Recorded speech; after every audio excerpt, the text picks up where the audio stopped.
Chosen one. Stop and breathe for a moment. Something in the atmosphere around you has shifted. You can feel it, even if you can't explain it.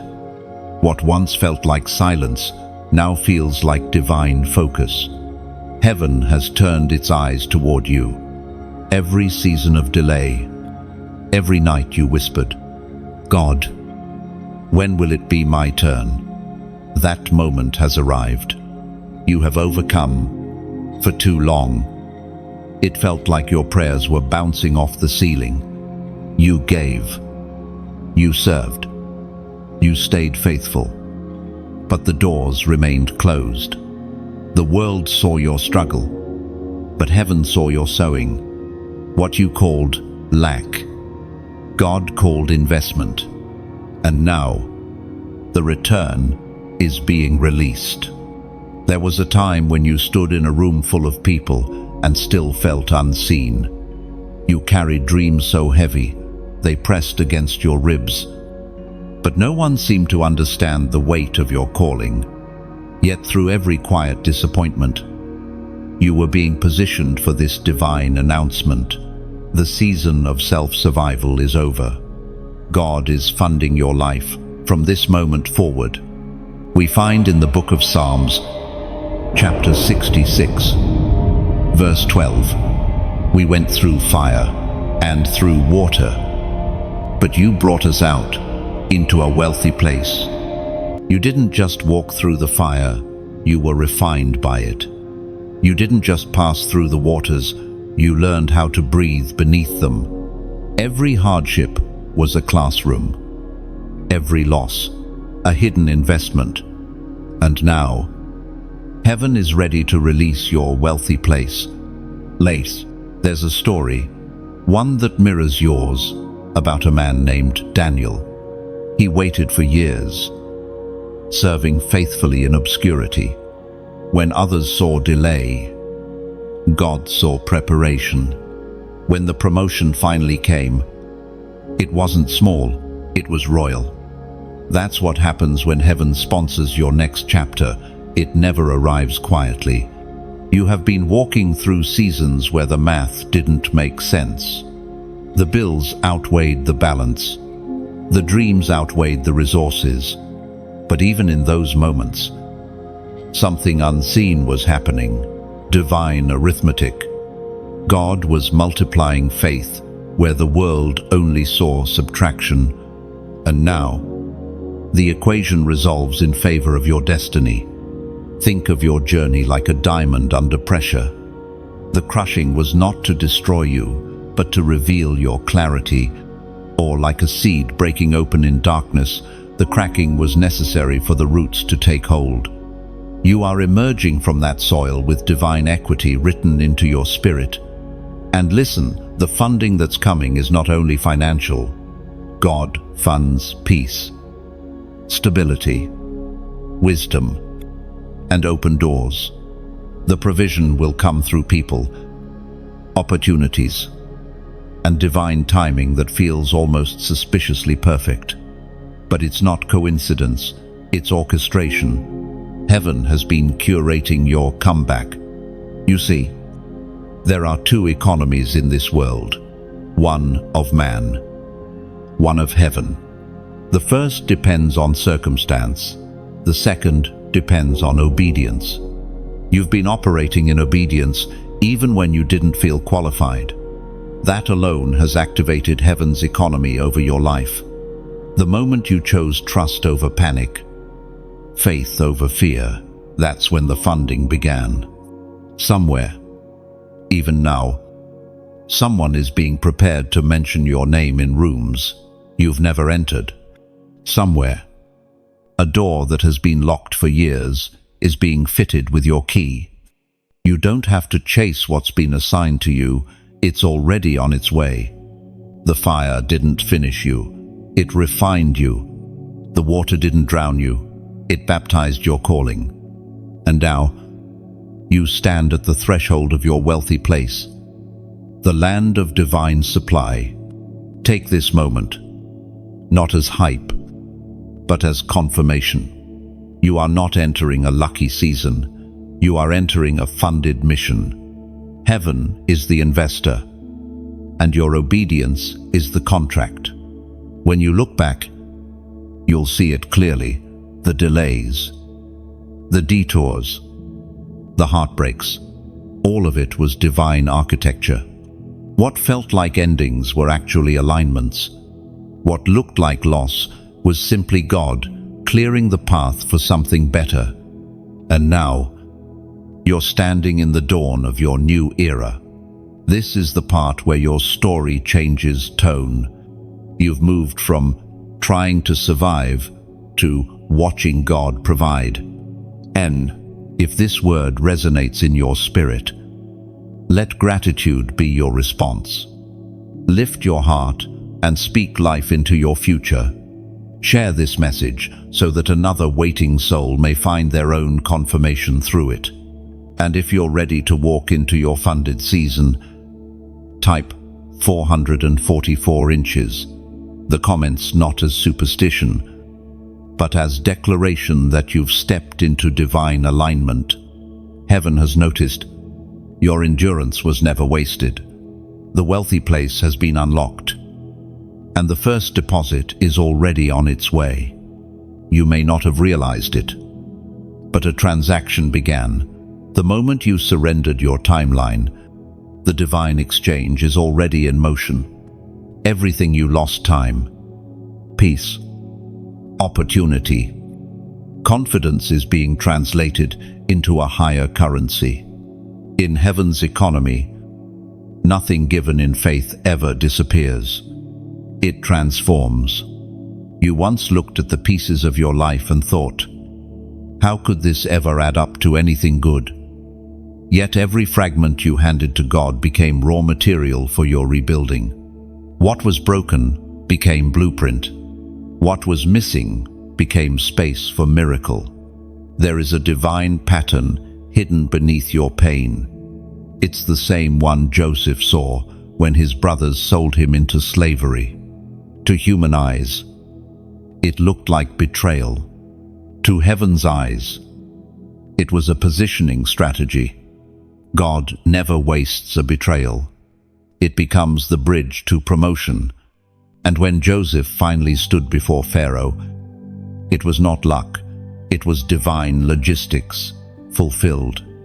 You too have been in a divine exchange, even when it felt like delay.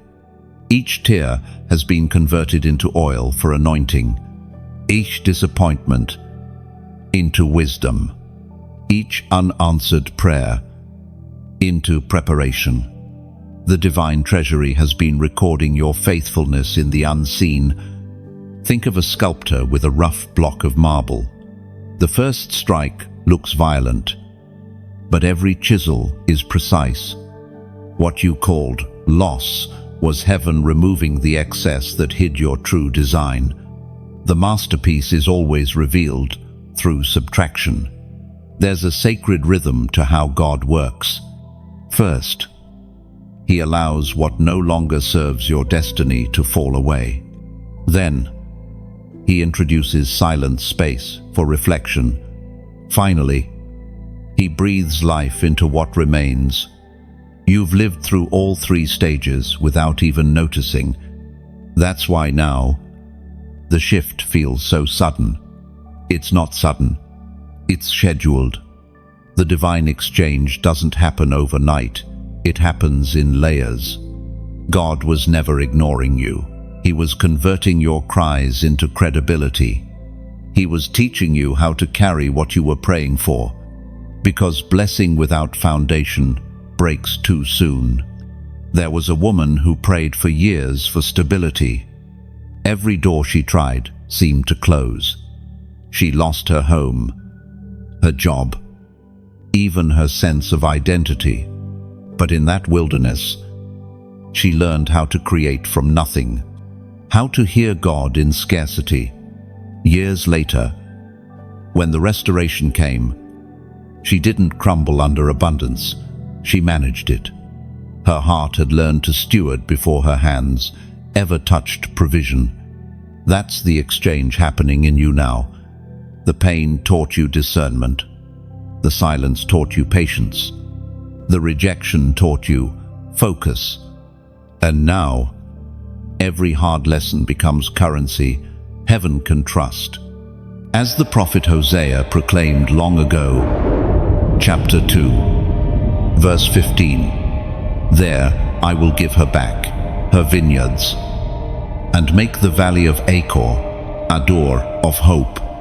The valley of Achor, once a place of trouble, becomes a gateway to restoration. That is the pattern of God. Trouble transforms into testimony, scarcity into supply.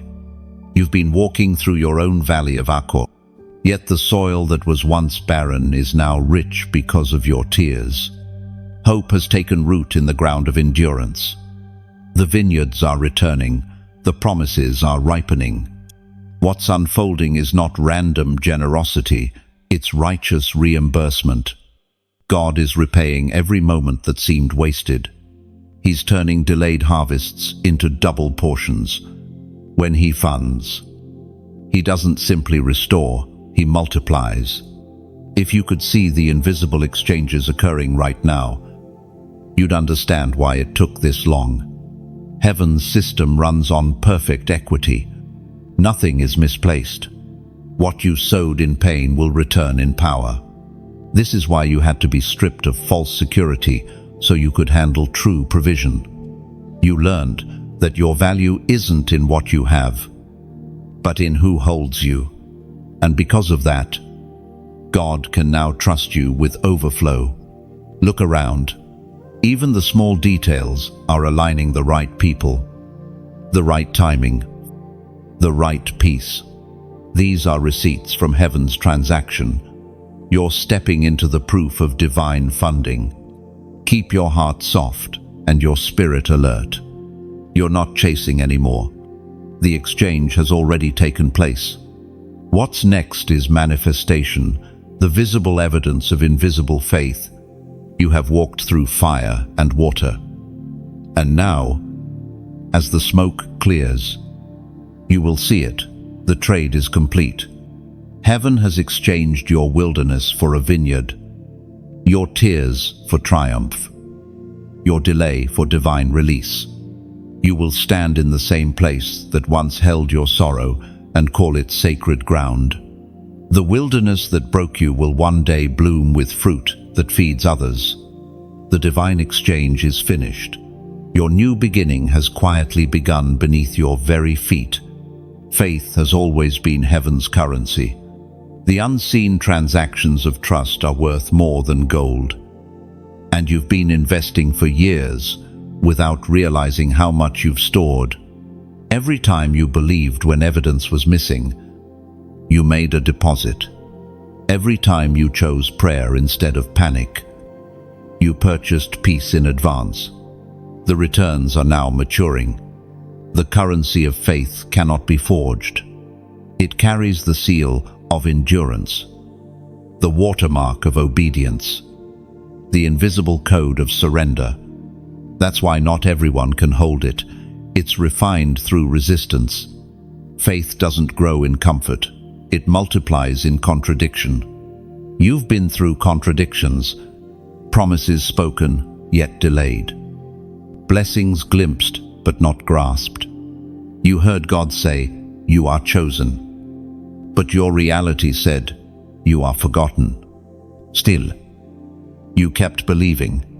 That tension is holy ground, the place where faith and frustration wrestle, and only trust survives.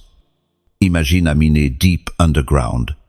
He dies for months, sees nothing but rock. Then suddenly, his pickaxe strikes gold. He doesn't find it because he's lucky. He finds it because he kept swinging. That's you. You've been digging in the dark. And heaven has finally said, "Enough. Pay them what they're worth." End quote.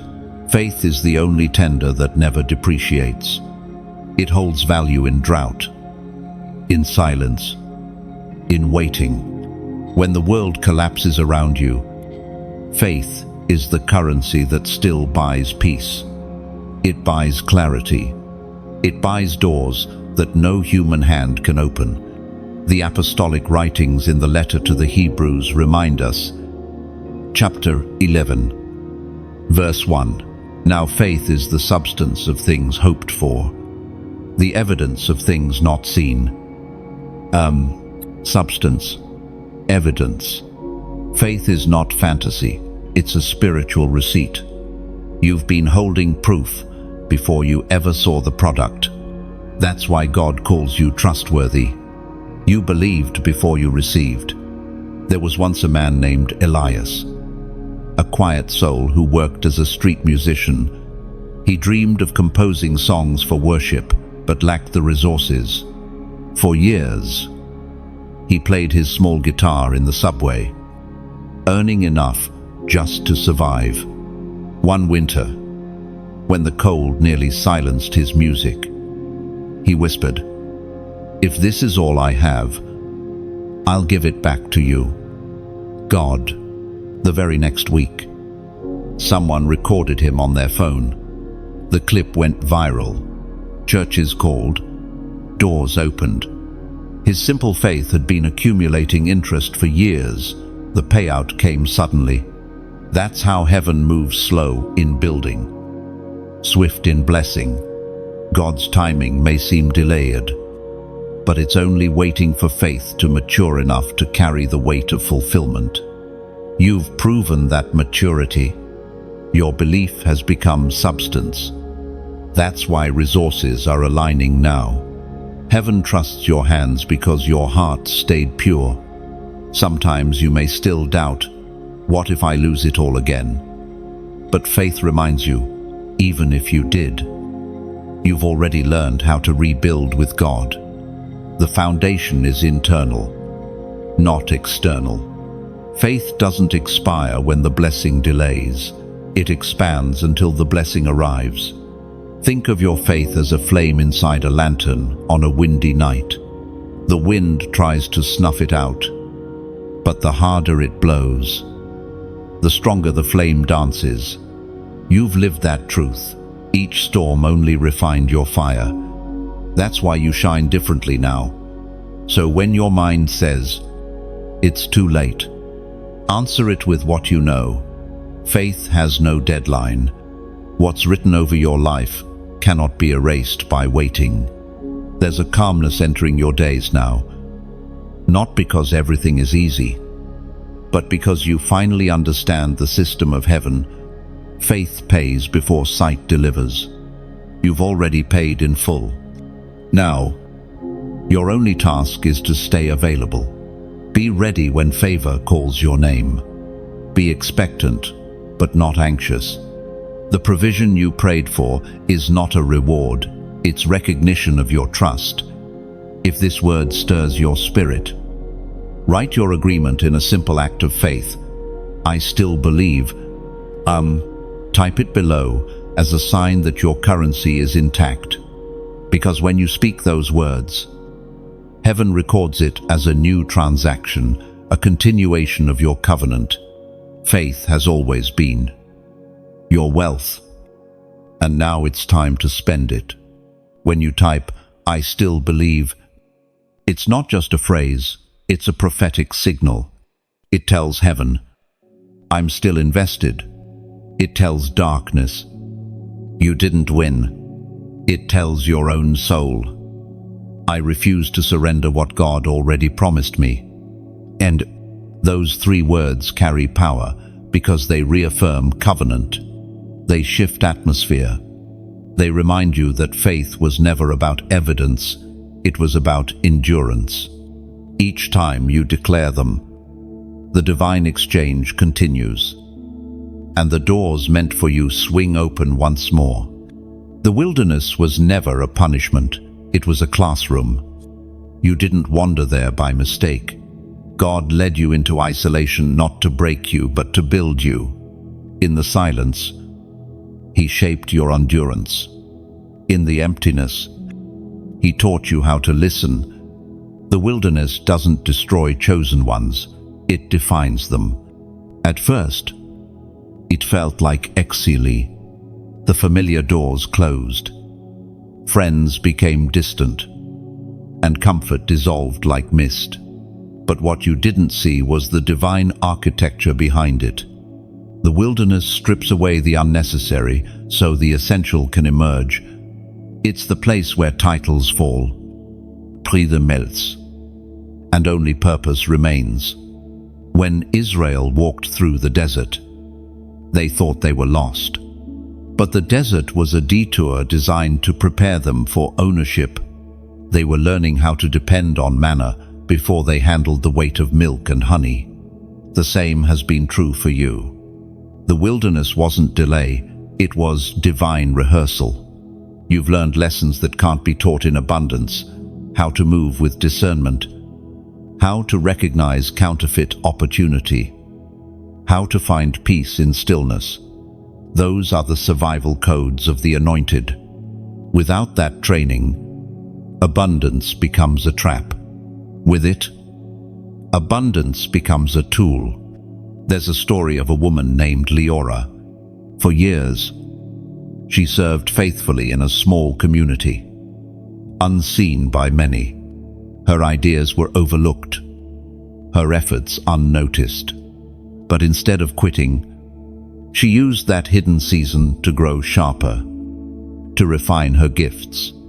Then one day, what had been private suddenly became public. A leader who'd once ignored her needed the very skill she had perfected in obscurity. The wilderness had trained her for visibility. That's how God works. He hides you until you're ready to be revealed. He withholds spotlight until your spirit can handle the heat. Some people call it loneliness. Heaven calls it incubation. According to what is written in the book of Deuteronomy, chapter 8, verse 2, remember how the Lord your God led you all the way in the wilderness these 40 years, to humble and test you in order to know what was in your heart.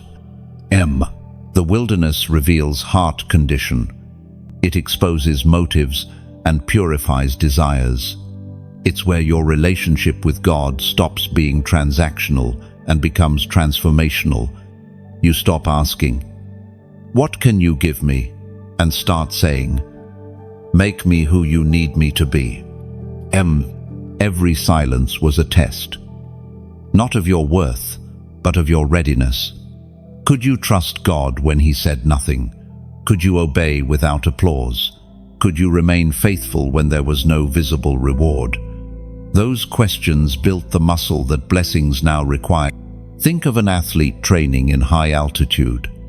The air is thinner, the breathing harder. But when they return to normal ground, they perform with ease. That's you. The wilderness raised your capacity. You've learned how to breathe where others suffocate. There's beauty in hindsight. When you look back, you'll see the wisdom hidden in what you called wandering. The wilderness taught you how to live without depending on predictability. You discovered that true provision isn't a paycheck, it's presence. True direction isn't a map, it's a voice. Even in your quietest days, you were never alone. Every step through the barren land was measured. Every tear was noted. Every time you said, "I trust you anyway," heaven recorded it. Nothing was wasted. The wilderness is holy ground, disguised as hardship. It's where ordinary people become trusted vessels. It's where dependence turns into intimacy. It's where calling outgrows comfort. You walked in feeling abandoned, but you're walking out anointed. Now you carry something different, a stillness that doesn't shake, a confidence that doesn't shout. You've learned how to hold peace like a shield. You've learned that quiet seasons are not empty, they're sacred. When you reach your promised place, you'll realize why the wilderness had to come first. Without it, you might have mistaken resource for source, but now you know better. You've learned to draw from the well that never runs dry. So don't resent the wilderness anymore. Thank it. It turned you into the kind of person who can thrive anywhere. It taught you that when everything external fades, your internal connection to God remains unbreakable. You are proof that the wilderness works. It stripped away the temporary so that the eternal could stand unshaken. It removed what you thought you needed to reveal what you truly are, chosen, steady, and ready. The wilderness ends when its purpose is complete, and yours just did. There were doors that simply would not open. No matter how hard you prayed, how long you waited, or how desperately you tried. At first, it looked like failure. You wondered, what am I doing wrong? But now you can see the truth that was hidden inside the silence. Those closed doors were divine redirections. Heaven wasn't ignoring you, it was protecting you from lesser routes. Each time a door stayed locked, it wasn't rejection, it was refinement. God was teaching you to recognize His voice over opportunity's noise. He was reminding you that not every open door is an invitation, and not every closed one is punishment. Some doors stay sealed because what's behind them cannot carry your future. You see, when God funds a destiny, He controls the access points. He blocks paths that lead to dependence on man and opens the ones that lead to reliance on Him. That's how you were trained to discern difference. The quiet power of no shaped your hearing more than any yes could. There's an image I want you to picture. A seed inside its shell, pressing upward. It pushes against resistance, and the shell doesn't break immediately. But if it cracked too soon, the soil would crush the seed before it rooted. The pressure wasn't denial, it was timing. That's what every closed door was doing for you, protecting your potential from premature exposure. As recorded in the vision given to John in Revelation, chapter 3, verse 8, see, I have placed before you an open door that no one can shut. You don't need to force what's already been reserved for you. The right door doesn't require knocking until your hands bleed. It recognizes your presence, because heaven authored your access. You've likely noticed this truth. When it's time, the smallest push opens the greatest door. One connection, one unexpected call, one gentle word from someone placed in your path. That's all it takes. Suddenly, what felt impossible begins to unfold as if it was always meant to be. And while you walk through those divine openings, remember that your story is not only your own. You're part of something much bigger, a movement of chosen ones who carry light into dark spaces. Every story shared, every word spoken, every seed of faith sown here is helping someone else remember that God still funds dreams, still restores hearts, still keeps promises. If this message touched you, let your heart respond in gratitude, not out of duty, but resonance. Press like, not as a click, but as a candle lit in agreement. Each like is a small flame that says, I see what heaven is doing here. Lol. If you know someone still waiting outside their own closed doors, share this message like passing a lantern through the night. Your share becomes a bridge, a beam of light that may guide them home. If you want to stay connected to these moments of clarity, subscribe. Think of it as keeping your window open to the wind of revelation, so the next whisper of truth finds you easily. And finally, if you feel led to give, do it as one sows a seed into fertile ground, not out of pressure, not as payment, but as partnership. A donation here is not a transaction. It's the gentle act of adding one more brick to the bridge that carries hope to others. You don't owe anything. You're simply invited to participate in the flow. Because generosity is not about amount, it's about alignment. Each gesture says, I believe in what God is doing here. Oh, your presence here matters. Every small act like share, subscribe, donate becomes light multiplied, hope extended, grace circulated. You are part of the movement, part of the message, part of heaven's unfolding plan. The beauty of God's economy is that it never runs out. When you pour into it, it pours back in ways you can't measure: peace, clarity, divine timing, and the quiet satisfaction of knowing you've contributed to something eternal. Every act of generosity, no matter how small, becomes a key in heaven's hands, unlocking doors for you and for those still waiting. The doors that once refused to open will soon swing wide, but now you'll walk through them, not as someone begging to be chosen, but as someone already funded, already trusted, already appointed. Your obedience has built a new rhythm in your life, one where every no led you to the perfect yes. And when you give, even quietly, heaven records it loudly. Your offering becomes sound like a soft chord in a larger symphony of grace, still unfolding. The same light you help sustain today may one day return to guide you. That's the secret rhythm of divine generosity. It always circles home. Something unseen has already been credited to your name. Long before you prayed the prayer, long before you asked the question, heaven had already released the deposit. You didn't have to earn it. You just had to endure until the appointed moment of activation, and that moment is now. You've felt it lately, haven't you? That quiet inner stirring, that sense that something is moving, even though nothing visible has changed yet. That's not imagination, it's alignment. The spiritual realm is shifting in your favor, and the weight of divine fulfillment is pressing closer. For months, you thought you were waiting on God. But what if heaven was waiting on you to believe again? Not shallow belief, but the kind that acts like the promise is already paid for.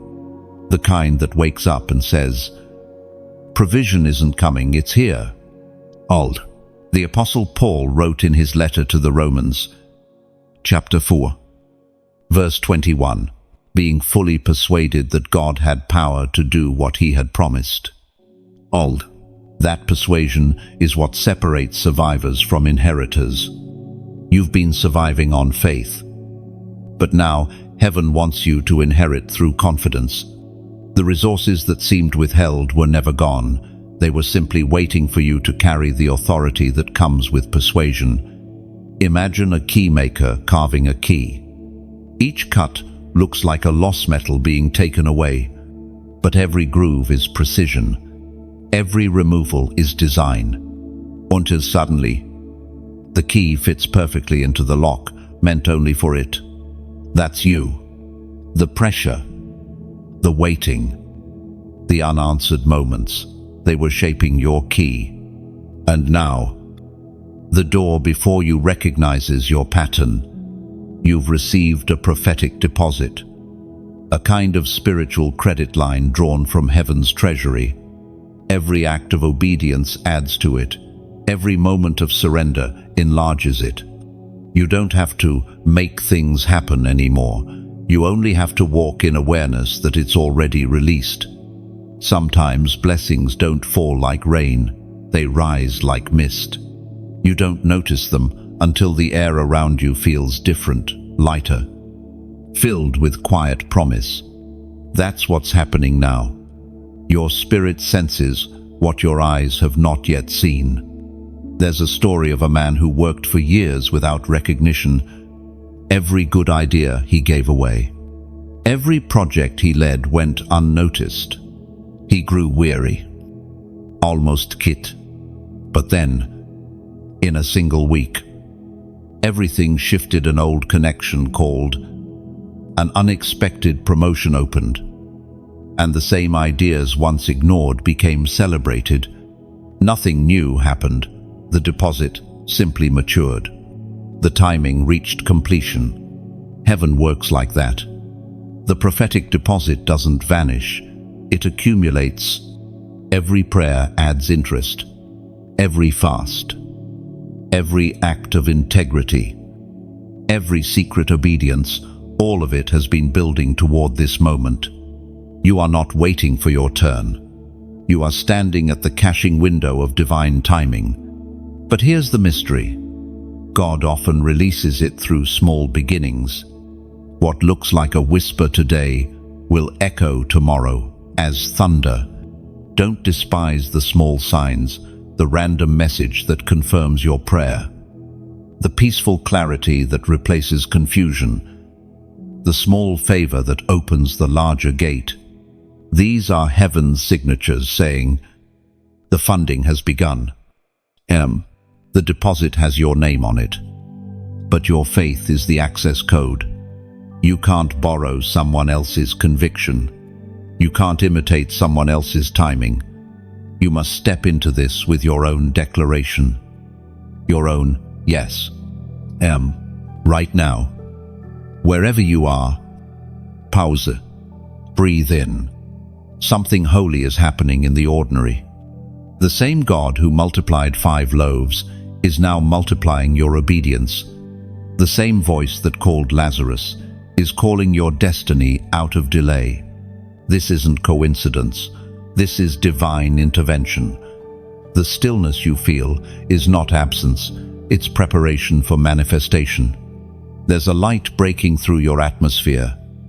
Subtle, but sure. You'll notice unexpected peace replacing fear, small doors opening easily, people reappearing with new purpose. That's what happens when the prophetic deposit activates the external world, begins to respond to internal faith. This is your signal. You're stepping into a supernatural sequence. You've waited long enough. You've proven faithful enough. It's time to enter access mode. And if this word resonates in your spirit, if something in you says, yes, that's mine, then seal it in the language of faith. Type 333 inches, the comments, as your declaration of divine alignment. 333 is more than a number. It's a symbol of the Trinity, Father, Son, and Holy Spirit, all three working in perfect unity on your behalf. It means heaven's agreement, heaven's action, and heaven's abundance converging over your life. When you write it, you are saying, I come into harmony with the divine plan that is already unfolding for me. Now, when you do, it's not the number that matters, it's the moment. Heaven reads your response as recognition, the acknowledgement that you've received what was already yours. Because this is the hour where faith stops asking and starts accessing. The prophetic deposit is live. The vault is open, and the name on the account is yours. Heaven's resources never run dry. You've seen people build their confidence on what they can measure: bank accounts, approval, applause, only to watch it collapse when those things fade. But your foundation is not like theirs. Your source is invisible, yet inexhaustible. God's supply doesn't depend on human favor. It flows from His nature. You've lived long enough to see that human help has limits. Promises made one day can vanish the next.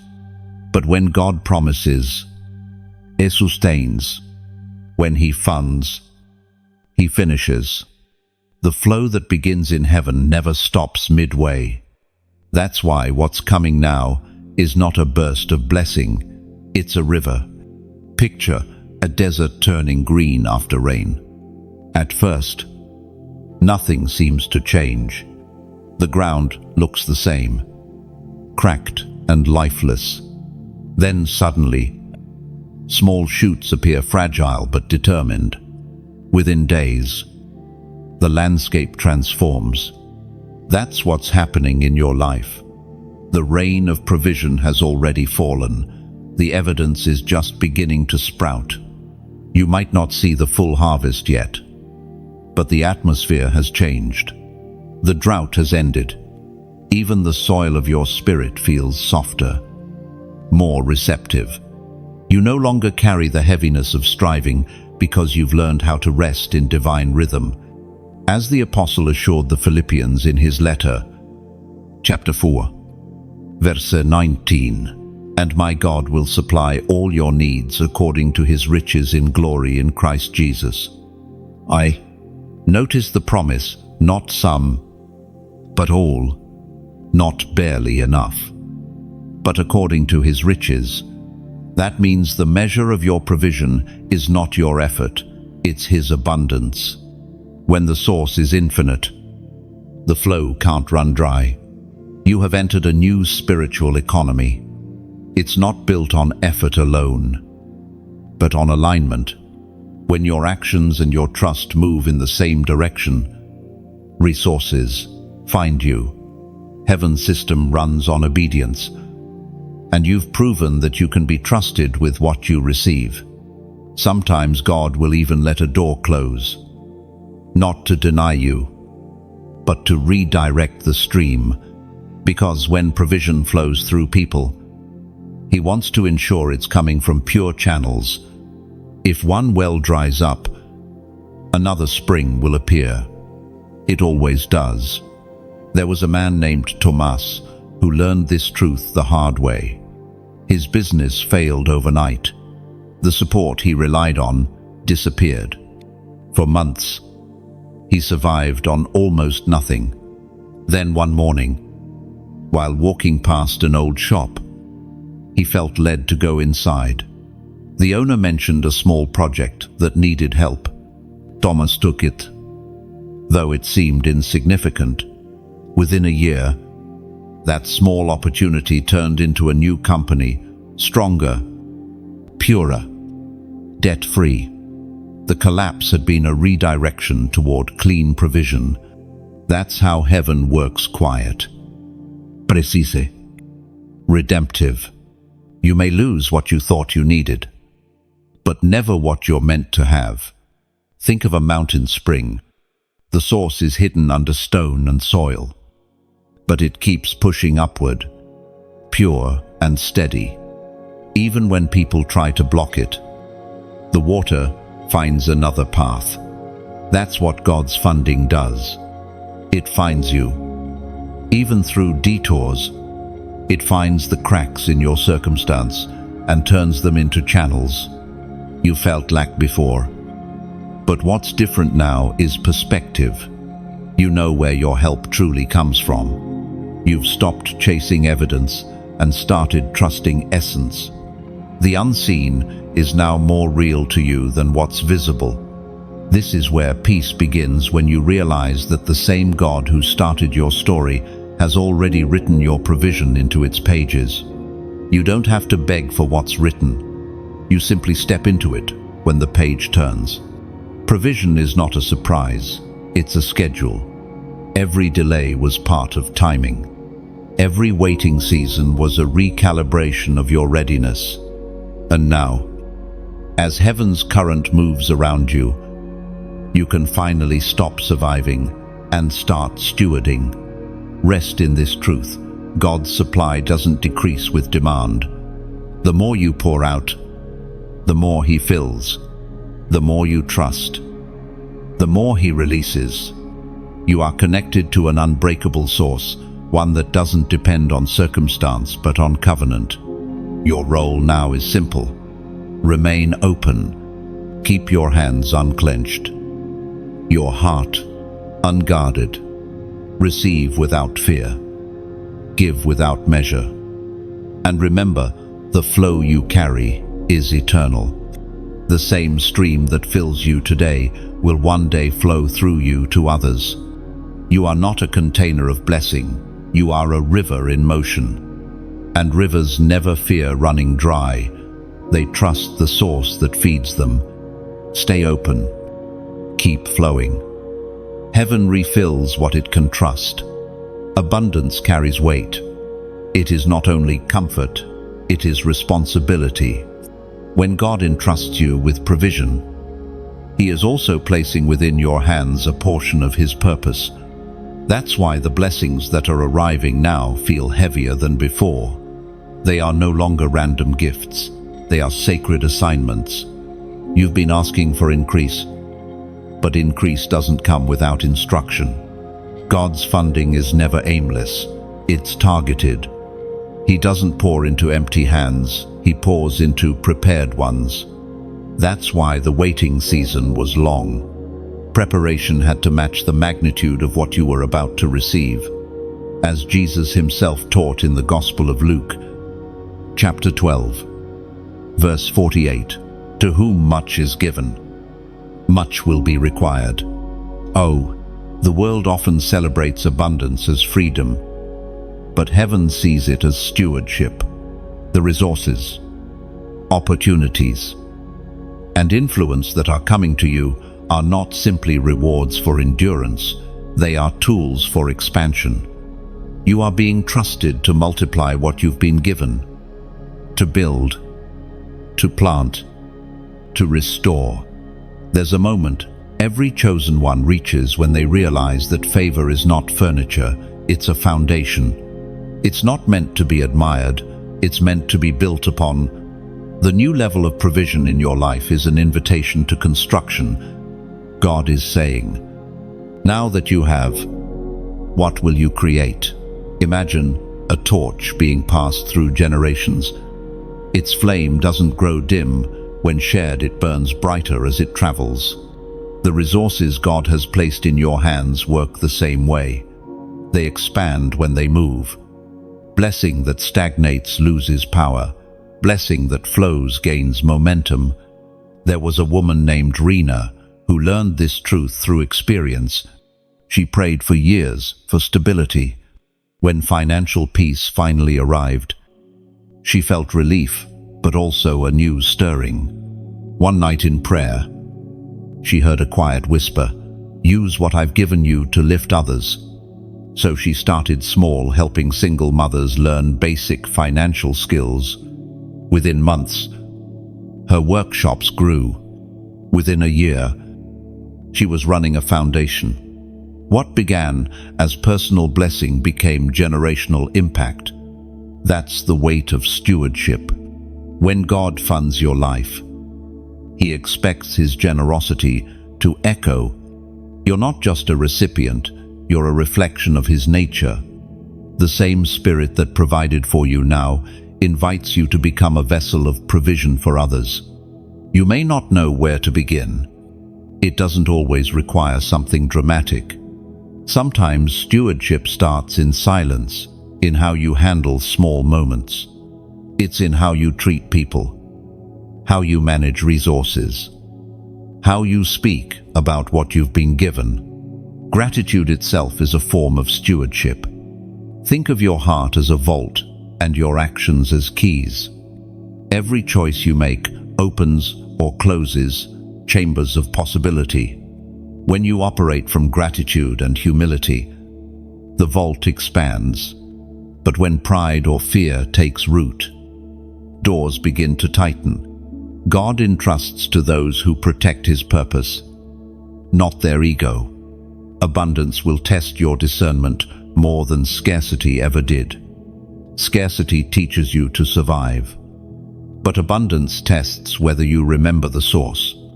That's why humility must stay close to increase. It keeps you anchored while everything around you rises. The truth is, you were never meant to hold blessings tightly. The tighter you grip, the quicker they drain. But open hands, hands that give, release, and bless, never run empty. The flow of heaven prefers motion, not storage. Every divine provision has an assignment attached. Sometimes it's to fund peace in your household. Other times it's to answer someone else's prayer through your obedience. Either way, the purpose remains the same: to make God visible through what you carry. As the new resources flow into your life, stay mindful. Ask daily, Lord, what is this meant to build? Sometimes the answer will surprise you. You'll find yourself blessing people who once ignored you, creating opportunities for those still in the dark seasons you've outgrown. That's how heaven's economy circulates through transformed hearts, not just full hands. You have crossed from surviving miracles to managing them. That shift marks maturity. It's the point where gratitude evolves into governance. Remember, abundance is not an escape from responsibility. It's the stage where purpose performs. You are now both funded and entrusted. And if God has placed the weight of stewardship upon you, it means He already sees you capable of carrying it with grace. So take each resource, each door, each opportunity, and treat it as holy ground. This is not pressure, it's privilege. To be trusted by heaven is the highest form of wealth. There is a sound that heaven responds to: obedience. Not the kind shouted from platforms or performed for applause, but the quiet yes whispered in private moments. Every miracle you will ever touch begins there, in the still, surrendered places of your heart. You've learned faith in the waiting. Now you are learning obedience in the walking. Because faith believes God can. Obedience proves you trust that He will. When you act in alignment with His voice, the spiritual atmosphere shifts. It's not effort, it's flow. Scripture records in the book of Joshua, chapter 1, verse 8, "Keep this book of the law always on your lips. Meditate on it day and night, so that you may be careful to do everything written in it. Then you will be prosperous and successful." That is heaven's strategy for overflow: obedience before outcome. God doesn't require perfection, He desires participation. Every time you move, when He says move, you position yourself for divine multiplication. There was a man named Caleb who felt prompted to start a small project, something that didn't seem profitable or impressive. For weeks, he hesitated, reasoning that it wasn't big enough to matter. Finally, one morning, he obeyed. Within days, that small project caught attention from an organization searching for someone with his exact skill. One act of obedience opened a floodgate of provision. It wasn't about scale, it was about timing and trust. That's how heaven works. Blessing is not random, it's responsive. It moves in rhythm with your yes, I. Obedience is like the wind beneath a kite. Without it, faith remains beautiful, but grounded. With it, faith rises.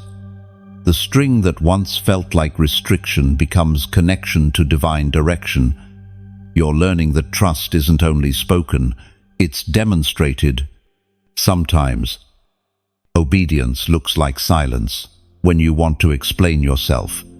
Sometimes it looks like forgiveness when revenge feels justified. Sometimes it's generosity when logic says, hold back.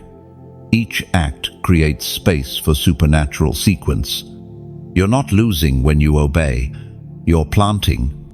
And heaven always pays harvest for seeds of surrender. Think of the ocean's tide. It pulls back before it advances. That's what obedience feels like sometimes.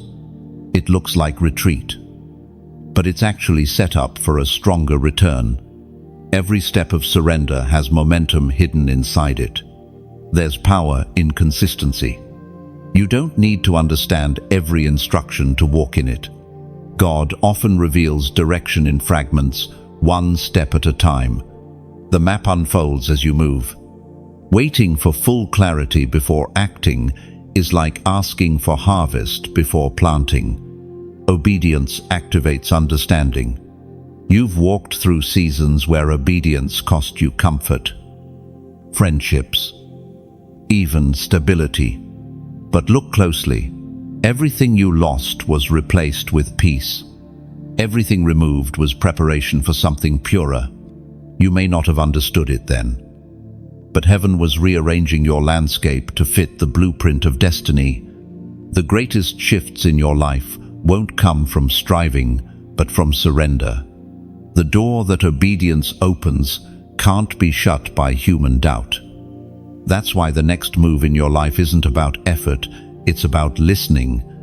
The instruction you're about to receive may seem small, but it will carry the weight of breakthrough. So, pause for a moment. Quiet the noise. There's a whisper forming beneath your thoughts. That's him. The next word you obey will become the next chapter you live.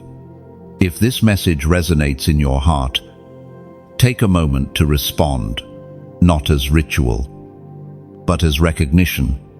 Comment, "I will obey." And if those 3 words are not for me, they're for heaven, when you write them, you're saying, "I choose alignment over anxiety. I choose trust over control. I choose movement over fear." And if obedience is how you sign your spiritual contract with destiny, every "I will obey" you speak is a key turning in a hidden lock. It tells God that you're ready to carry what you once only dreamed of. It tells the unseen world that hesitation has ended and that faith now leads your steps. When you type those words, don't see it as mere text. See it as a declaration echoing through eternity. Heaven reads intent, not font. Angels take note. Resistance loses ground, and the road ahead begins to clear. One obedient step at a time. Your "I will obey" becomes a doorway through which new instructions and new provision flow. It is both a promise and a prophecy, your spirit saying yes before your circumstances have caught up. Let that yes be loud enough for heaven to recognize and for fear to retreat. Because, in the language of the chosen, obedience always sounds like victory. You were never forsaken. Every night you spent questioning. Every prayer you thought vanished into silence. Every tear that fell without witness, none of it escaped heaven's sight. While you were waiting for answers, God was multiplying your endurance. While you were learning to survive, He was preparing to reward. The long silence was never absence. It was interest accumulating. Heaven doesn't pay late. It pays in fullness. Every unseen act of faith became a hidden deposit. And now, the return has begun. As the apostle reminded the Corinthians in his second letter, chapter 4, verse 17, "For our light and momentary troubles are achieving for us an eternal glory that far outweighs them all." The glory is not only in what you will receive, it's in who you've become. Trouble trained you to recognize real treasure. It taught you that peace is wealth, that contentment is currency, and that joy is a resource no storm can steal. There's a story about a craftsman who repaired broken pottery. Instead of hiding the cracks, he filled them with gold. The result was more beautiful than before. That's what God has done in you. The cracks of your journey have become veins of glory, evidence that what was once broken now shines brighter because of grace. You see, heaven funds lives that carry light, and your life has become a lantern, glowing softly against the dark. But for the flame to keep burning, oil must continue to flow. That oil is faith, gratitude, and connection. It's what keeps this message, this movement, alive. If these words have met you where you are, let this moment be your gentle reminder that light grows when it's shared. Press like, not out of habit, but as a way of saying, I recognize the light that reached me. Each like is a spark small, but capable of igniting another heart that's grown cold. And if you know someone walking through silence, someone who's wondering if heaven still remembers them, share this message as a bridge. Picture a lighthouse beaming across dark water. Your share becomes that beam. Someone out there may find direction because you chose to pass the light forward. If you feel a pull to stay connected, subscribe.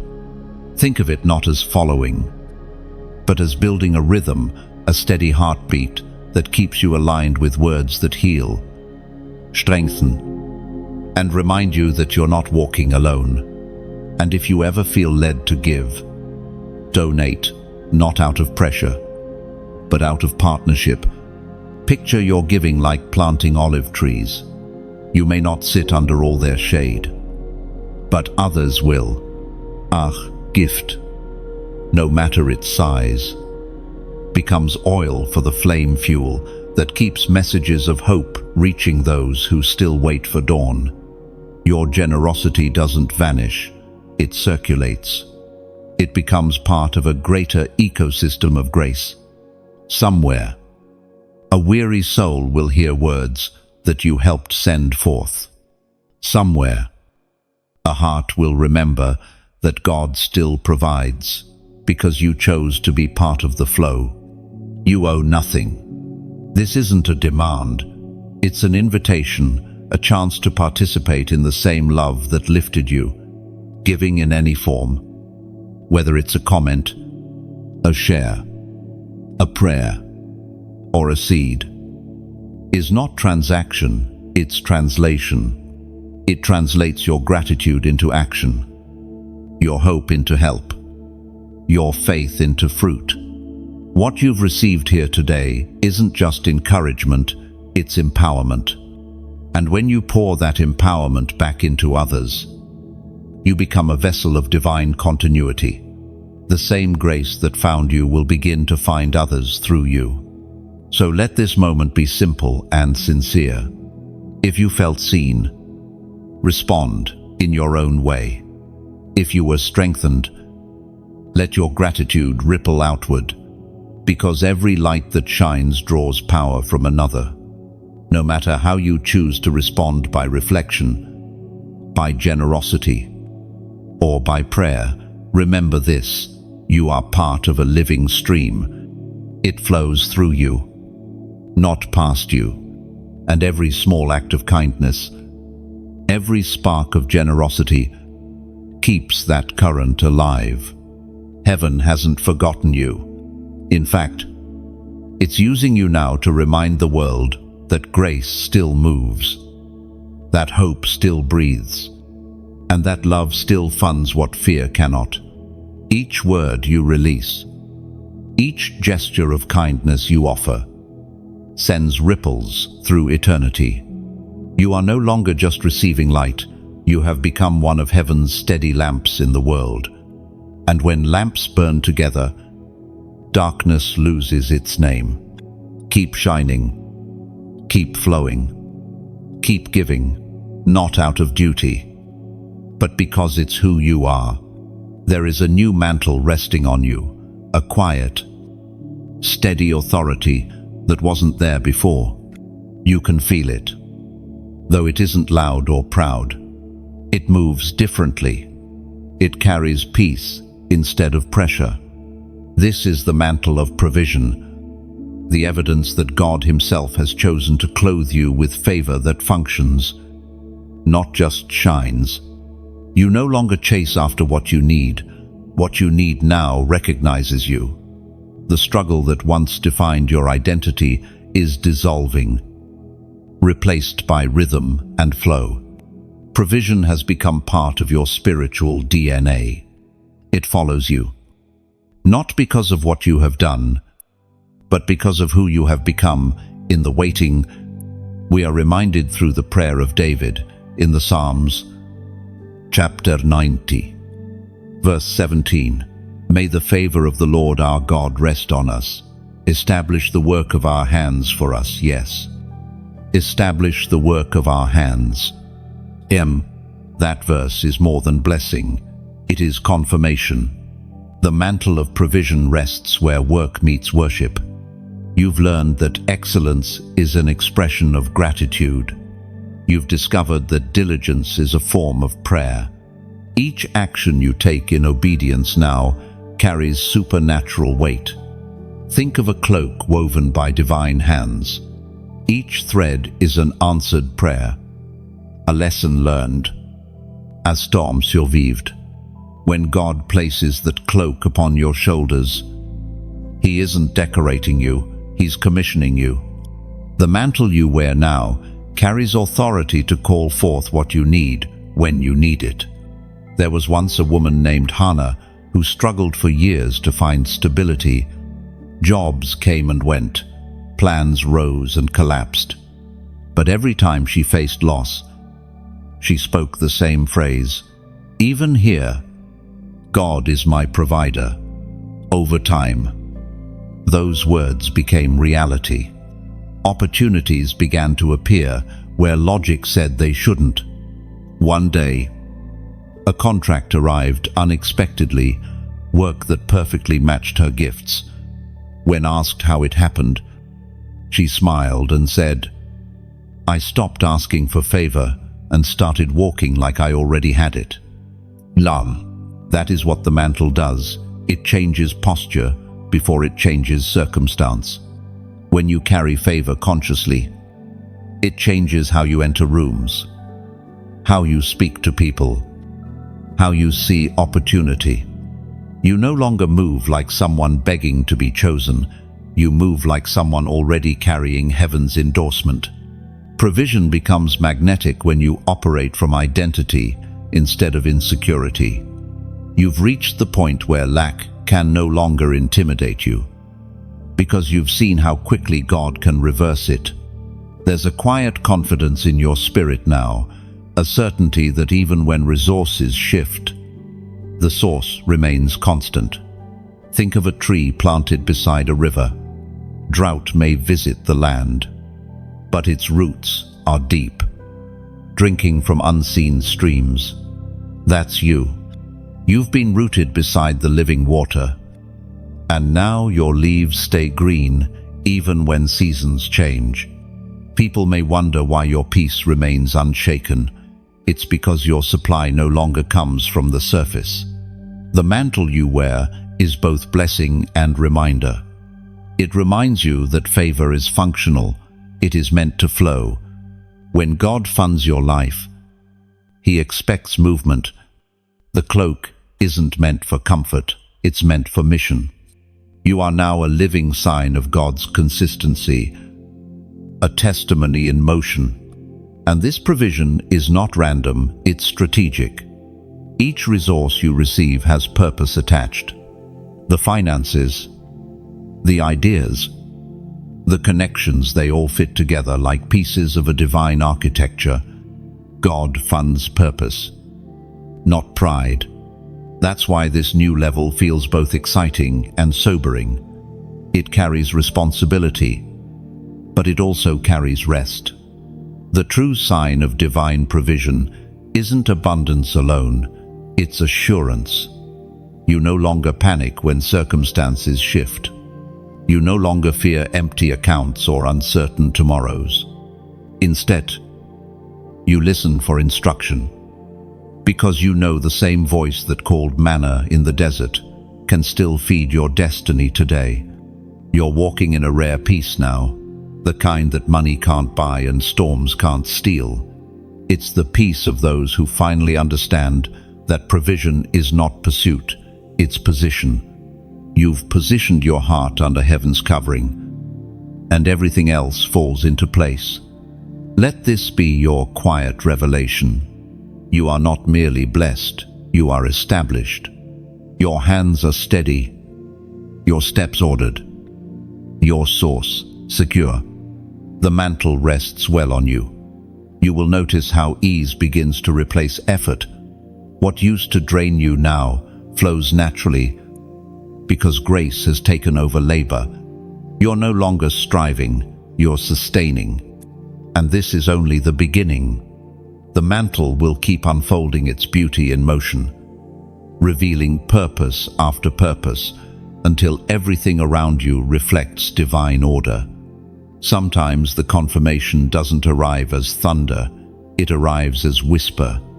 It's that quiet moment when everything in you exhales and says, "This is it. This is what I've been waiting for." Heaven never leaves obedience unanswered. The signs have already begun, subtle, sacred, specific to you. The people who once overlooked you will begin to notice. The ideas you thought were forgotten will suddenly find audience. The provision that felt delayed will start moving toward you from unexpected directions. What was invisible is now unfolding, step by step. Like dawn breaking through fog, you may not hear a voice from the clouds, but your spirit knows. Something deep inside confirms it. The waiting was not wasted. Every test had a reason. Every tear purchased a testimony. As the prophet Habakkuk wrote in his vision, chapter 2, verse 3, "For the vision is yet for an appointed time, though it tarry. Wait for it, because it will surely come. It will not delay." This is that appointed time. The confirmation you prayed for is no longer in the distance. It's right before you. Breathing, living, aligning. Heaven is tying loose ends you didn't even realize existed. There's a story of a man who planted a fig tree. For 3 years, nothing grew. Neighbors laughed, calling it useless. But he watered it anyway. One morning, tiny buds appeared. Within weeks, the branches filled with fruit. The man didn't do anything different. It was simply time. The roots had been working in secret, preparing for the visible moment. That's your life now. The roots are revealing their harvest. You've walked through seasons where everything felt still, yet something was always happening beneath the surface. Now heaven is confirming what your faith always suspected, that obedience works, that surrender produces, that hope never wastes its energy. Confirmation doesn't always come as sudden success. Sometimes it's peace where fear used to live.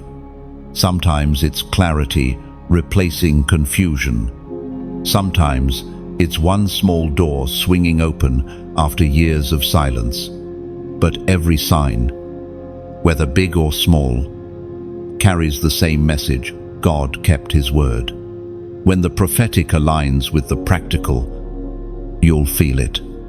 Circumstances will start responding to what your spirit already knew. People will begin to show up as answers, not attachments. Opportunities will knock without you chasing them. It won't feel forced. It will feel familiar, as if you're walking into rooms you dreamed about long ago. And when that happens, remember, this is not coincidence, it's confirmation. God is making visible what he already declared invisible years ago. The pattern of your life is catching up with the promise. There was once a woman named Elise who prayed for direction after years of struggle. One morning, while reading scripture, a phrase leapt from the page and wrapped around her spirit. Now is the time. That same day, she received a call offering her a position that aligned perfectly with her purpose. It wasn't just opportunity, it was confirmation. You're standing in that same place now. The air feels charged, the timing different. You can sense that heaven's hand is arranging details too precise to be random. This is the hour when you begin to see what faith looks like when it turns into fulfillment. Every confirmation you receive from now on is an echo of your endurance. And if this message resonates deep within you, seal it not with fear, but with faith. Type 222 inches, the comments as a prophetic sign of divine confirmation. 222 represents agreement between heaven and earth. It signifies balance, completion of process, and divine alignment of timing. When you write it, you're saying, I agree with what God has already written. I align my steps with His schedule, not my impatience. Oh, these numbers are not magic. They are markers, a way to make your faith visible. When you type them, you're drawing a line in the spiritual sand, declaring that what once was pending is now present. Heaven pays attention to agreement, and in this moment, your spirit and your future are shaking hands in unity. So stand still for a moment. Feel the quiet assurance settling in. You don't have to force anything anymore. You don't have to chase what's already yours. The confirmation is here. The waiting has matured. The promise is performing. When you type 222, it's like setting two mirrors facing one another, heaven reflecting earth, and earth reflecting heaven. It symbolizes divine synchronization. The moment when your preparation meets God's perfect timing, it's your silent way of saying, I'm aligned with heaven's heartbeat. That harmony releases motion, doors respond, paths clear, and what was promised begins to appear in visible form. When God elevates you, He doesn't do it quietly. He makes sure those who mocked your journey become witnesses of His glory upon you. It's not about revenge, it's about revelation. The purpose of public blessing is never humiliation, it's demonstration. Heaven wants the world to see what obedience produces. There was a time when people misunderstood you. They saw only fragments, your mistakes, your pauses, your silence. They didn't know that silence was sacred ground, that God was speaking to you in frequencies they couldn't hear. You were being rebuilt in secrecy so that, when the unveiling came, no one could deny the hand of God upon your life.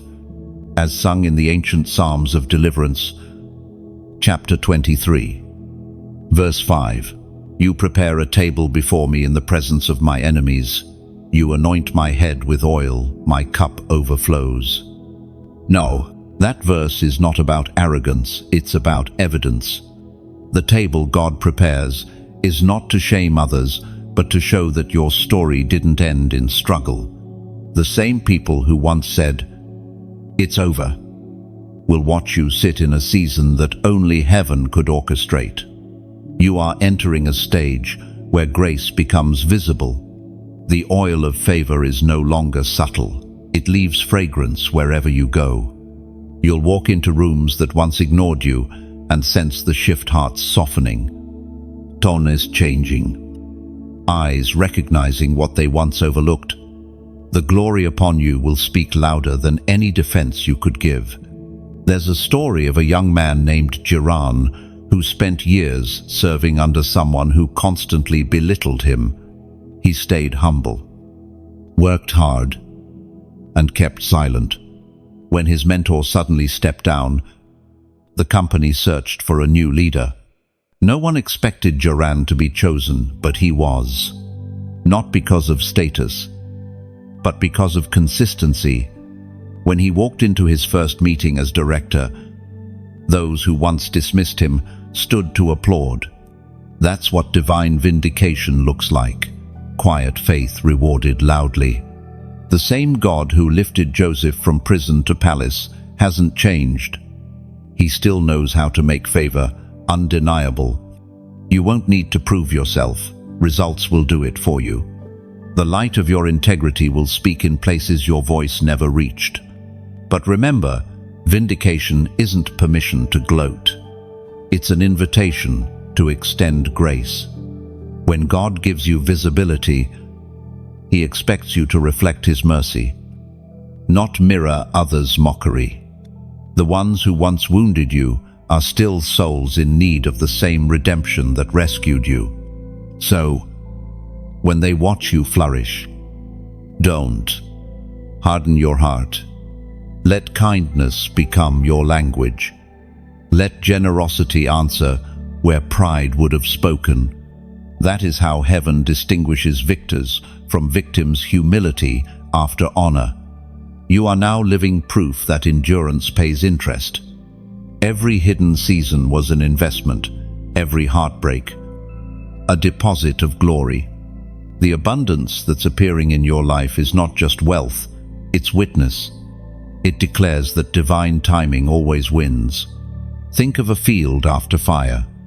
The earth looks ruined, blackened, but give it time soon, green shoots appear, richer than before. The fire didn't destroy the soil, it enriched it. The ashes became nutrients for new life. Likewise, your trials fertilized your favor. The very pain that burned you has become the soil that's growing your next chapter. And those who saw you during the flames will now see you blooming. They'll marvel, maybe question, how did it happen so fast? But you'll know the truth, it wasn't fast. It was faithful. The harvest always looks sudden to those who didn't watch the planting, but heaven saw every seed, every prayer, every sleepless night, every act of forgiveness. They were all buried in sacred soil, waiting for this moment. Now that the field is full, don't forget the farmer. Keep your eyes on the one who gave increase, because recognition from men fades, but favor from God continues to multiply. This season will be marked by divine reversals, tables turning, names being restored, honor being returned to those who held integrity in silence. The world will see what heaven already knew, that your light was never gone, only hidden until the appointed hour.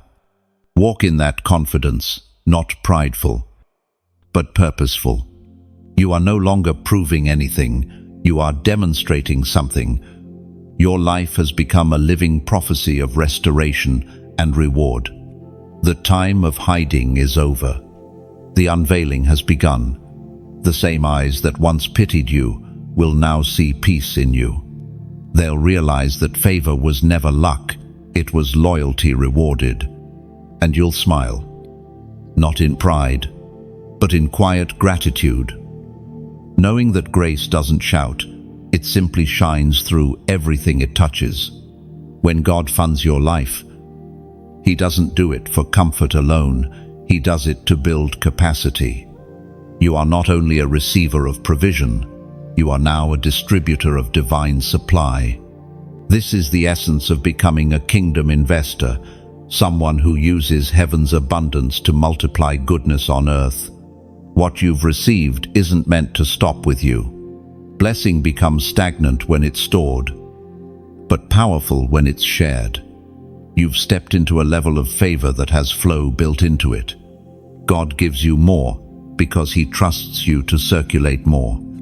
The Word of God declares in the book of Proverbs, chapter 11, verse 25, "A generous person will prosper. Whoever refreshes others will be refreshed."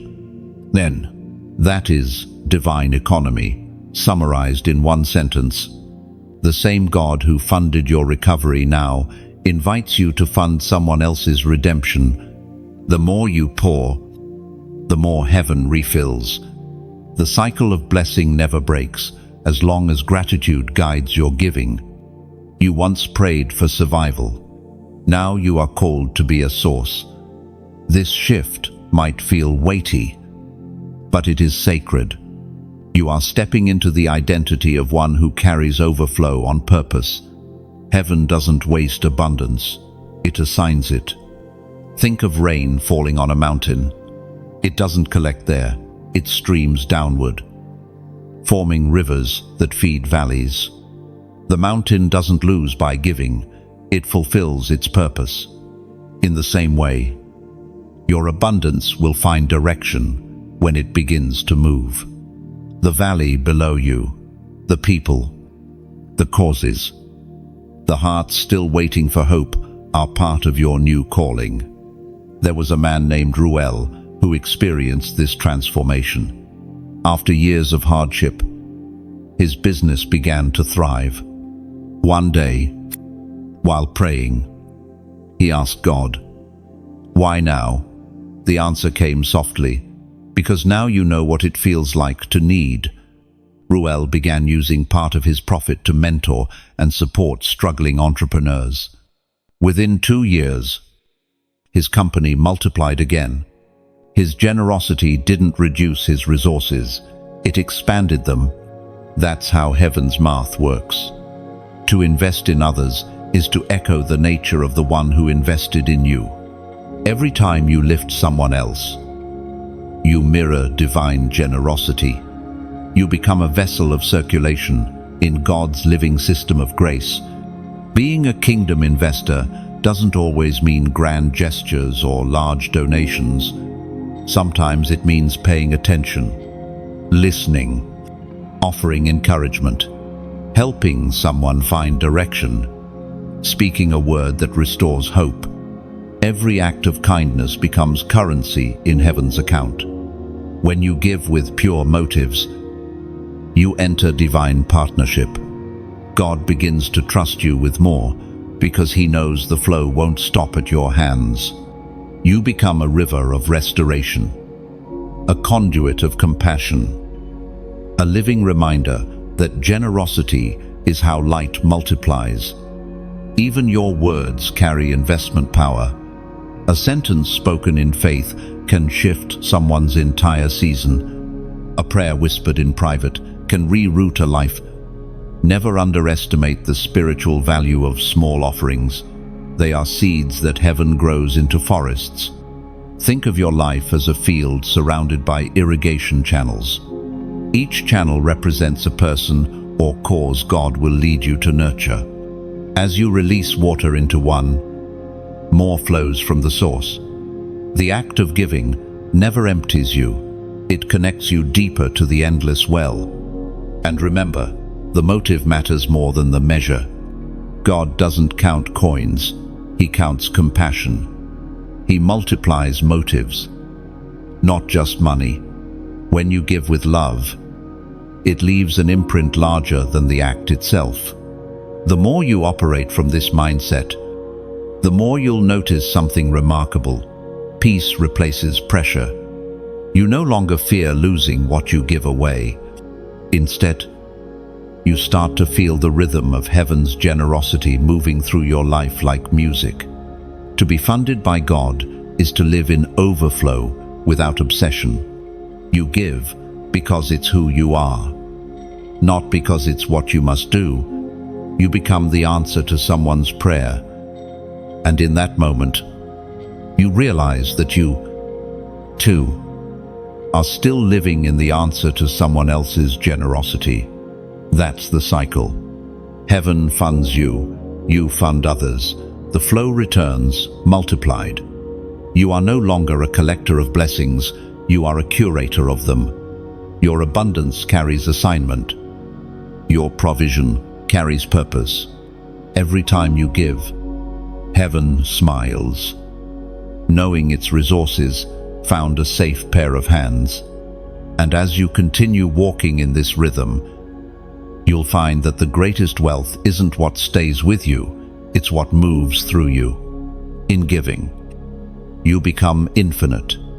What leaves your hand multiplies in heaven's ledger, returning as peace, purpose, and unshakable divine partnership. Glory always comes quietly at first. It doesn't shout, it settles. You begin to notice it, not in lightning, but in light soft, steady, unmistakable. This is what it means to live in overflow.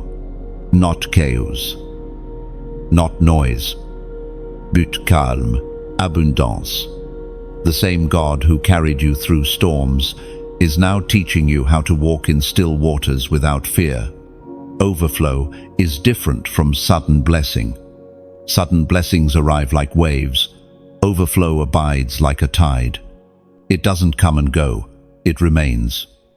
You've stepped into a realm where what used to be temporary is now sustained. Grace has become your rhythm, favor your language. The prophet Isaiah cried out in his scroll of light. Chapter 60, verse 1. Arise, shine, for your light has come, and the glory of the Lord rises upon you. This is your arising moment. The oil of survival has turned into the fragrance of victory. You no longer chase light, you carry it. You no longer search for approval, you reflect glory. And as you walk, that radiance naturally spills onto those around you. Imagine yourself as a garden after rain. Everything that once seemed dry is shimmering again. The flowers stand taller. The air feels lighter. And you can almost hear creation sigh in relief. That's what happens when divine glory settles over a life. Everything responds. Everything grows. Everything breathes again. But here is something holy. Glory was never meant to stay contained. It expands by being expressed. The light that rests on you is not for display, but for distribution. When you share it, you multiply it.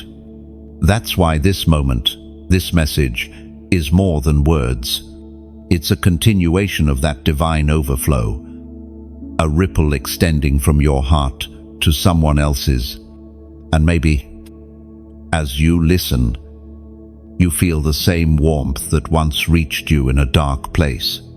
If so, let it move through you. If this message touched your heart, let your response be light, not obligation. Press like the way sunrise touches a window softly, naturally, beautifully.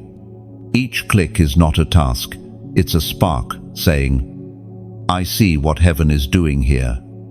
And if a name crosses your mind, someone weary, someone waiting, share this message the way a river shares water with a thirsty field. You lose nothing by giving. You create growth where barrenness once lived.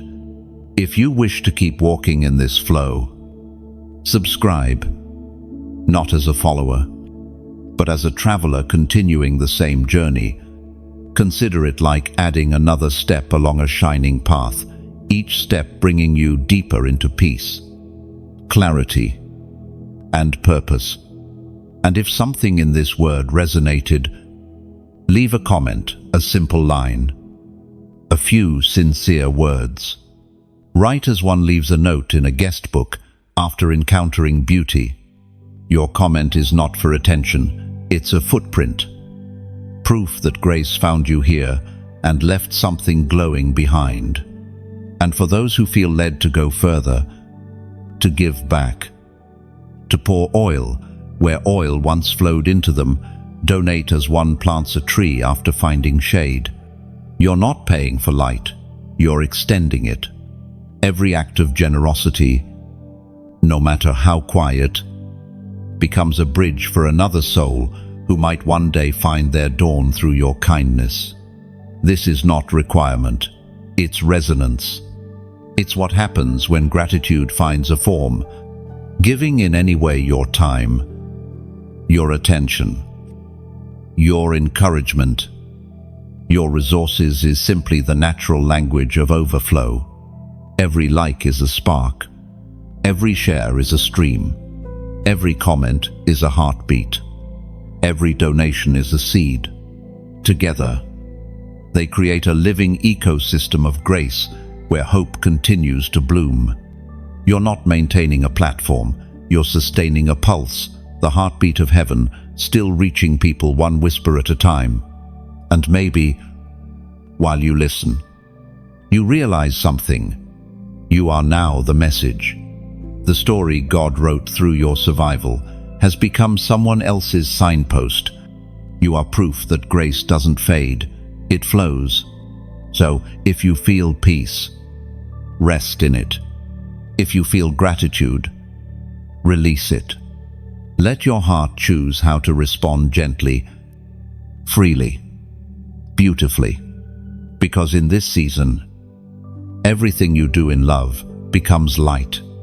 You are living in the overflow, not chasing blessing, but carrying it, not collecting, but circulating, not asking, "What will I get?" but declaring, "What can I give?" This is what glory looks like: quiet, generous, contagious. And as it moves through you, heaven smiles, knowing the light that began in you will never go out. And as the light moves onward through you, it gathers strength, spreading quietly from heart to heart, from word to word, until even silence begins to glow with grace. The overflow continues. Trust is the currency of the new season. You've entered a realm where strategy still matters, but surrender matters more. Plans without peace feel heavy. Obedience, even when unclear, feels light. This is what it means to live under the new standard of trust, where faith becomes your logic and rest becomes your rhythm. There was a time when you felt safest with control, making lists, predicting outcomes, rehearsing possibilities. But God has been teaching you to lean, not lead. The uncertainty you once feared has become the place where His voice is clearest. You now know that trust isn't passive, it's active stillness.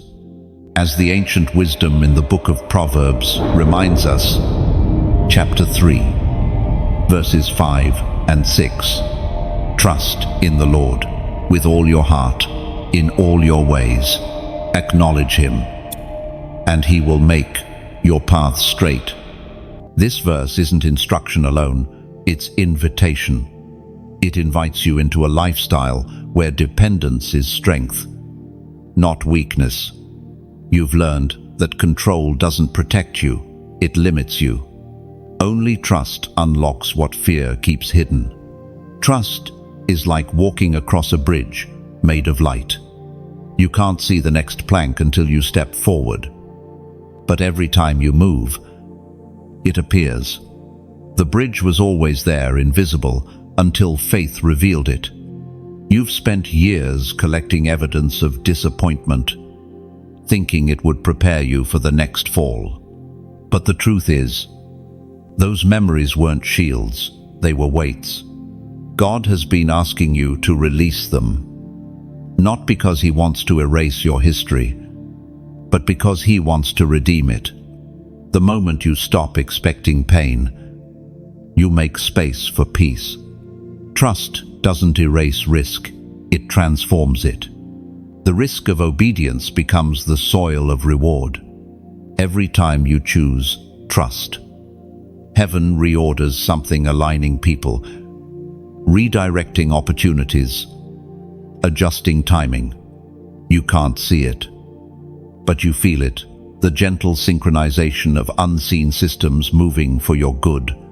There was once a woman named Marin who feared change.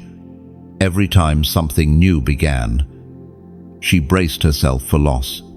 But one day, she felt a gentle conviction. You've mistaken change for danger. That revelation freed her. She began to welcome new seasons like guests instead of intruders.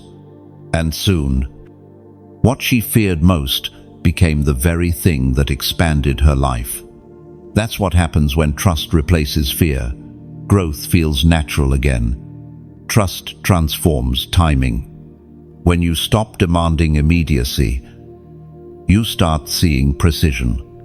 God is never early, but He is always exact. You used to think delay was denial. Now you recognize it as design. Every pause has purpose. Imagine a potter shaping clay on the wheel. Each spin looks repetitive, yet every turn adds detail. The potter isn't delaying completion, he's defining it. Likewise, the rotations of your waiting were never wasted. God was refining your capacity to hold what's coming. Trust is not an emotion, it's a position. You stand on it even when your knees tremble. You declare it even when understanding is absent.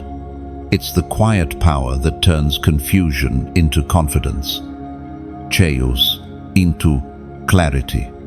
You've arrived at a place where you no longer need constant signs. The absence of anxiety has become your confirmation. That stillness within you is not emptiness, it's evidence. It proves that faith has taken root so deeply that storms no longer uproot it. This is the new standard of trust, where surrender doesn't mean giving up, it means giving over. It's the recognition that you are safer in God's hands than in your own control. You are now walking with a steady heart. You understand that miracles unfold in steps, not leaps. The provision, the calling, the promise, they all manifest through consistent trust. You're not trying to make things happen anymore. You're watching them happen in harmony with divine timing. Trust makes your pace sacred. It prevents you from rushing ahead or lagging behind. It allows you to walk in step with heaven's heartbeat.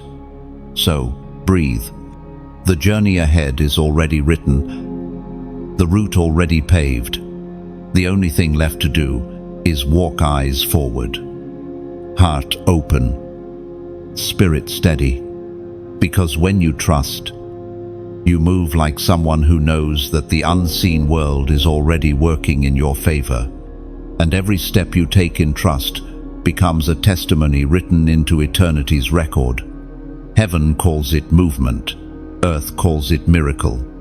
You call it peace. For in trusting, you stop wrestling with outcomes and start resting in orchestration. What unfolds next won't surprise you. It will simply recognize you. There comes a moment when the journey stops, feeling like a climb, and begins to feel like a view. You are standing there now, not at an ending, but at an altitude of understanding. Everything that once confused you has begun to make sense in the quiet language of completion. You can look back without pain and look forward without fear. Every step you took, every yes you whispered in trembling faith, every tear you sowed in darkness, all of it has gathered here. The journey wasn't random, it was architecture. Each detour was a design.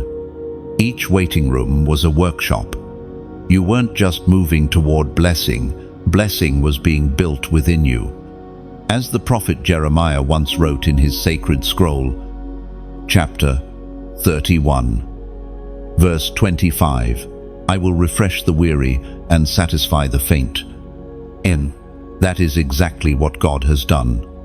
You have been refreshed, not only in strength, but in sight. What you once prayed for desperately, you now carry calmly. The panic is gone. The striving has quieted. You have learned the art of divine ease, the grace of moving in rhythm with heaven instead of racing against it. You can sense it now, peace as steady as breathing.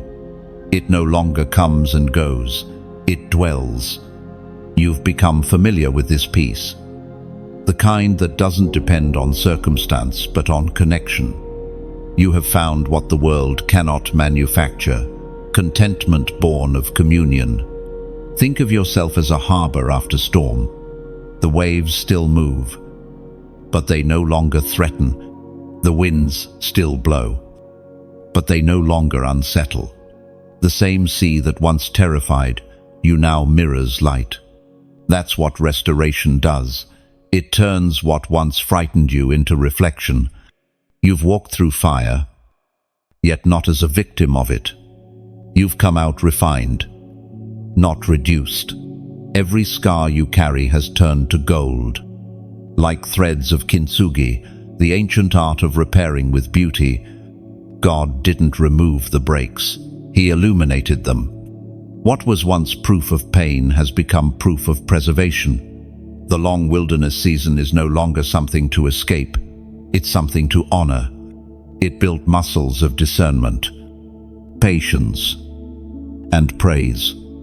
It taught you how to recognize true provision, how to separate noise from voice, and how to find holiness in the ordinary. There was once a man who carried a broken compass. For years, he thought it betrayed him, pointing him in circles. But when he finally reached the summit, he realized the compass had always been right. It hadn't been guiding him to a destination, but through transformation. So has God done with you. What looked like circles were layers of growth. And now, at this height, you can see the pattern perfectly. Peace feels different now, not the absence of struggle, but the awareness of sovereignty. You no longer need everything to make sense, because you've learned to trust the one who writes sense into everything. Look at your life now. Every closed door led to this open view. Every delay preserved something fragile. Every heartbreak rerouted you towards healing. What once looked like detour now outlines destiny. You are living proof that heaven's funding never fails. Every moment you thought you'd run out, God refilled you quietly. Every time you questioned if you'd make it, strength arrived, disguised as stillness. That's the nature of divine provision. It appears precisely when surrender replaces striving. Now, your role is simple. Live as evidence. Walk as peace. Speak as light. Be the continuation of the miracle that began when you said yes. You don't have to announce it. Your calm will preach louder than any words could. The world needs the presence you carry. Your stability will be someone else's signpost. Your gentleness, their guidance. Your endurance, their encouragement. This is how heaven multiplies through transformed lives, living in quiet radiance. And when you think of all that has changed, remember, it wasn't the world that shifted. It was you. You became the alignment you once prayed for. You became the answered prayer you used to wait on. So, stand still for a moment. Feel the air of completion around you, not as ending, but as empowerment. You have walked faithfully, trusted deeply, given freely, and now you stand fully. This is not goodbye. It is continuation, the seamless turning of one divine chapter into another. The same God who carried you here will carry you forward. And as you move, remember, what began as survival has become significance. What started as promise has become presence. Your life is funded. Your purpose is active. And your peace is permanent. Now you have reached the summit of this journey, not as a listener who merely received words, but as one who lived them. You have walked through the wilderness, crossed the rivers, and now stand in the place called enough. What was once promise is now presence. But this light that fills you was never meant to stop with you. It was meant to move, to ripple, to reach, to awaken others still standing where you once stood.